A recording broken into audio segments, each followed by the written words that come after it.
We want justice. We want justice. We want justice. అనండి అనండి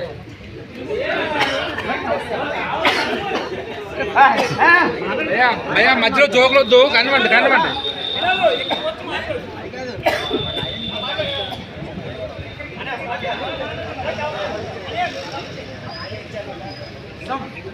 మీడియాకి ఎవరు ఫోన్ చేయలేదు. ఏమై నాకు చెయ్యాలి కదా ఫస్ట్. మీడియా లేకుండా ఎవరు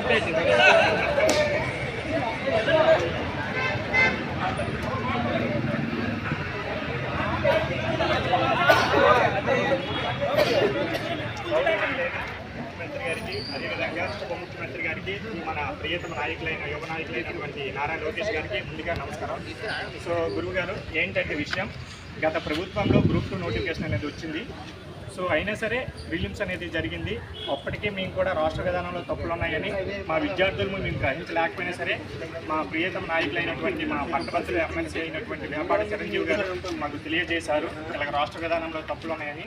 ఆ క్షణం నుండి మేము యాక్చువల్గా మెయిన్స్ కూడా ప్రిపేర్ అవుతూనే ఉన్నాము. ఎందుకంటే మేము రాష్ట్ర విధానంలో తప్పులు ఉన్నాయి అని తెలిసినా సరే మేము ఎందుకు దానిపైన మేము చర్చించలేదంటే యాక్చువల్గా రాష్ట్ర విధానంలో తప్పులు ఉన్నాయి అని తప్పులు ఉన్నా సరే సరి చూసుకోవాల్సిన బాధ్యత అనేది ప్రభుత్వానికి, అది మాది కాదు. ఎందుకంటే మా కర్తవ్యం ఏంటంటే మా నిరుద్యోగులందరూ కర్తవ్యం ఏంటంటే ఓన్లీ చదువుకోవడమే. నోటిఫికేషన్ వచ్చాక అందులో రాష్ట్ర తప్పులు ఉన్నాయా ఏంటనే అది మా పని అయితే కానే కాదు. కావున ఇప్పటికి కూడా మేము గవర్నమెంట్ దృష్టికి తీసుకుని వెళ్ళలేదు అంటే ప్రధాన కారణం మా కర్తవ్యం చదువుకోవడం. ఓకేనా? నెక్స్ట్ అయినా సరే మన గత ప్రభుత్వం నుండి నెక్స్ట్ మేమందరం మా నిరుద్యోగులు అందరము చాలా కసితో కొత్త గవర్నమెంట్ని తీసుకొని వచ్చామంటే అంటే దానికి కారణం ఏంటంటే ఇప్పటికైనా సరే మా బ్రతుకులు మారుతాయి అనుకుని ఒక నమ్మకంతో తీసుకొని వచ్చాం. అయినా సరే కొత్త ప్రభుత్వం వచ్చి 8 నెలలు అయినా సరే ఏపీఎస్ ఎటువంటి చర్యలు కూడా తీసుకోకుండా ఈ మన మెయిన్స్ పరీక్ష ఏ విధంగా నిర్వహిస్తుందో అర్థం కావట్లేదు. నెక్స్ట్ 8 నెలల సమయంలో ప్రభుత్వం కూడా ఏ విధంగా మా పైన బాధ్యత వహిస్తుందో కూడా అర్థం కావట్లేదు. ఇది అందరికీ తెలిసిన విషయం. ఏంటంటే పొరపాటున మెయిన్స్ ఎగ్జామ్ అయిపోయినా సరే సుప్రీంకోర్టు తీర్పు ప్రకారం చూసుకుంటే ఖచ్చితంగా రద్దు అవుతుంది. ఎందుకంటే నేనేమి ఒక లాయర్ కూడా కాదు, బట్ ఏంటంటే గత తీర్పుల ఆధారంగా మనం అందరికీ తెలిసిన విషయం.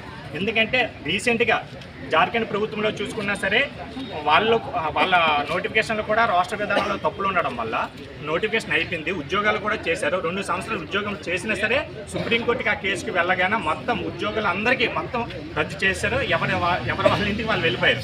కావున ఇప్పుడు మేము కోరేది ఒకటే, మా నిరుద్యోగులందరి తరఫున మేము